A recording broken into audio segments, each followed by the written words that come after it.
So secret clinical strength tracked function in a healthy way. So when it comes to anxiety, that definition is the difference between the... Ever hear a really good joke about polio? Or made a casual reference to someone having hepatitis? Or maybe teased your buddy by saying he has muscular dystrophy? Of course you have never done that, because you are not a terrible person. You'd never make fun of someone for having a physical illness. But folks make all kinds of offhand remarks about people having mental illnesses and never give it a second thought. How often have you heard a person say that someone's psycho or schizo or bipolar or OCD? I can pretty much guarantee that the people who use those terms had no idea what they actually meant. We've talked about how psychological disorders and the people who have them have often been stigmatized, but at the same time, we tend to minimize those disorders, using them as nicknames for things that people do, think, or say that may not exactly be universal, but are still basically healthy. And we all do it, but only because we don't really understand those conditions. But that's why we're here, because as we go deeper into psychological disorders, we get a clearer understanding of their symptoms, types, causes, and the perspectives that help explain them. And some of the most common disorders have their root in an unpleasant mental state that's familiar to us all: anxiety. It's a part of being human, but for some people it can develop into intense fear and paralyzing dread and ultimately turn into full-fledged anxiety disorder. Defining psychological disorders again: a deviant, distressful, dysfunctional pattern of thoughts, feelings, or behaviors that interferes with the ability to function in a healthy way. So when it comes to anxiety, that definition is the difference between the guy you probably called phobic because he didn't like Space Mountain as much as you did, and the person who truly can't leave their house for fear of interacting with others. It's the difference between the girl who's teased by her friends as being OCD because she does her laundry every night, and the girl who has to wash her hands so often that they bleed. Starting today, you're gonna understand all those terms you've been using.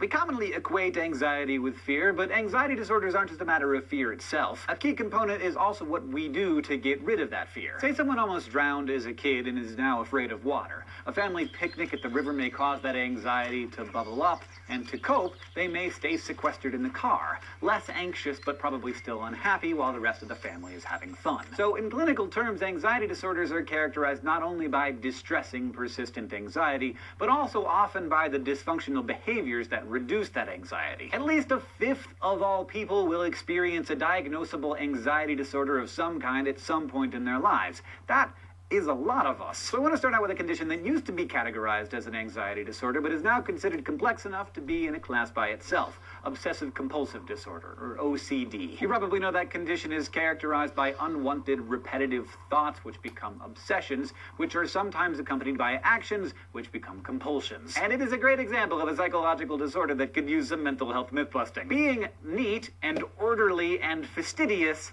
does not make you OCD. OCD is a debilitating condition whose sufferers take normal behaviors like washing your hands or double-checking that you turned off the stove and perform them compulsively. And they often use these compulsive, even ritualistic behaviors to relieve intense and unbearable anxiety. So soon they're scrubbing their hands every 5 minutes, or constantly checking the stove, or counting the exact number of steps they take everywhere they go. If you're still unclear about what it means for disorders to be deviant, distressful, and dysfunctional, OCD might help you understand. Because it is hard to keep a job, run a household, sit still, or do much of anything if you feel intensely compelled to run to the kitchen 20 times an hour. And both the thoughts and behaviors associated with OCD are often driven by a fear that is itself obsessive. Like, if you don't go to the kitchen right now, your house will burn down and your child will die, which makes the condition that much more distressing and self-reinforcing. There are treatments that help OCD, including certain kinds of psychotherapy and some psychotropic drugs. The key here is that it is not a description for your roommate who cleans her bathroom twice a week, or the guy in the cubicle next to you who only likes to use green felt tip pens. And even though OCD is considered its own unique set of psychological issues, the pervasive senses of fear, worry, and loss of control that often accompany it have a lot in common with other anxiety disorders. The broadest of these is generalized anxiety disorder, or GAD. People with this condition tend to feel continually tense and apprehensive, experiencing unfocused, negative, and out-of-control feelings. Of course, feeling this way occasionally is common enough, but feeling it consistently for over 6 months, the length of time required for a formal diagnosis, is not. Folks with GAD worry all the time and are frequently agitated and on edge. But unlike some other kinds of anxiety, patients often can't identify what's causing the anxiousness, so they don't even know what to avoid. Then there's panic disorder, which affects about 1 in 75 people, most often teens and young adults. Its calling card is panic attacks, or sudden episodes of intense dread or sudden fear that come without warning. Unlike the symptoms of GAD, which can be hard to pin down, panic attacks are brief, well-defined, and sometimes severe bouts of elevated anxiety. And if you've ever had one or been with someone who has, you know that they call these attacks for good reason. They can cause chest pains and racing heartbeat, difficulty breathing, and a general sense that you're going crazy or even dying. It's as awful as it sounds. We've talked a lot about the body's physiological fight or flight response, and that's definitely part of what's going on here, even though there often isn't an obvious trigger. There may be a genetic predisposition to panic disorder, but persistent stress or having experienced psychological trauma in the past can also set you up for these attacks. And because the attacks themselves can be downright terrifying, a common trigger for panic disorder is simply the fear of having another panic attack. How's that for a kick in the head? Say you have a panic attack on a bus, so you find yourself hyperventilating in front of dozens of strangers with nowhere to go to calm yourself down. That whole ordeal might make you never want to be in that situation again, so your anxiety could lead you to start avoiding crowded or confined places. At this point, the initial anxiety has spun off into a fear of anxiety, which means, welcome, you've migrated into another realm of anxiety disorder, phobias. And again, this is a term that's been misused for a long time to describe people who say don't like cats or are uncomfortable on long plane trips. Simply experiencing fear or discomfort doesn't make you phobic. In clinical terms, phobias are persistent, irrational fears of specific objects, activities, or situations that also, and this is important, leads to avoidance behavior. You hear a lot about fears of heights or spiders or clowns, and those are real things. They're specific phobias that focus on particular objects or situations. For example, the Chesapeake Bay Bridge in Maryland is a 7,000-meter span that crosses the Chesapeake Bay. If you want to get to or from eastern Maryland, that's pretty much the only way to do it, at least in a car. But there are thousands of people who are so afraid of crossing that bridge that they simply can't do it. So to accommodate this avoidance behavior, driver's services are available. For $25, people with gephyrophobia, a fear of bridges, can hire someone to drive themselves and their kids and dogs and groceries across the bridge in their own car while trying not to freak out. But other phobias lack such specific triggers. What we might think of as social phobia, currently known as social anxiety disorder, is characterized by anxiety related to interacting or being seen by others, which could be triggered by a phone call or being called on in class or just thinking about meeting new people. So you can probably see at this point how anxiety disorders are related and how they can be difficult to tease apart.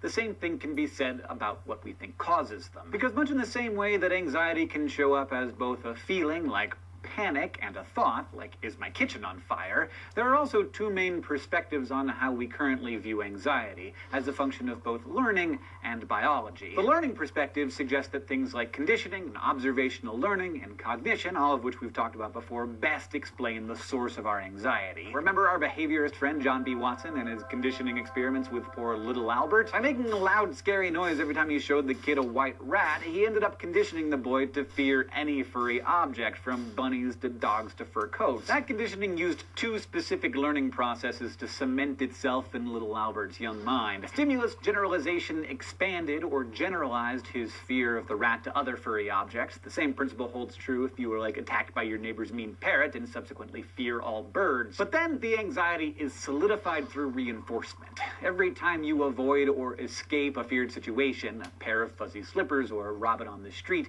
you ease your anxiety, which might make you feel better temporarily, but it actually reinforces your phobic behavior, making it stronger. Cognition also influences our anxiety, whether we interpret a strange noise outside as a hungry bear or robber or merely the wind, determines if we roll over and keep snoring or freak out and run for a kitchen knife. And we might also acquire anxiety from other people through observational learning. A parent who's terrified of water may end up instilling that fear in their child by violently snatching them away from kiddie pools or generally acting anxious around park fountains bins and duck ponds. But there are also equally important biological perspectives. Central selection, for instance, might explain why we seem more likely to fear certain potentially dangerous animals like snakes, or why fears of heights or closed-in spaces are relatively common. It's probably true that our more wary ancestors who had the sense to stay away from cliff edges and hissing serpents were more likely to live another day and pass along their genes, so this might explain why those fears can persist, and why even people who live in places without poisonous snakes would still fear snakes anyway. And then you got the genetics and the brain chemistry to consider. Research has shown, for example, that identical twins, those eternal test subjects, are more likely to develop similar phobias even if they're raised apart. Some researchers have detected 17 different genes that seem to be expressed with various anxiety disorders,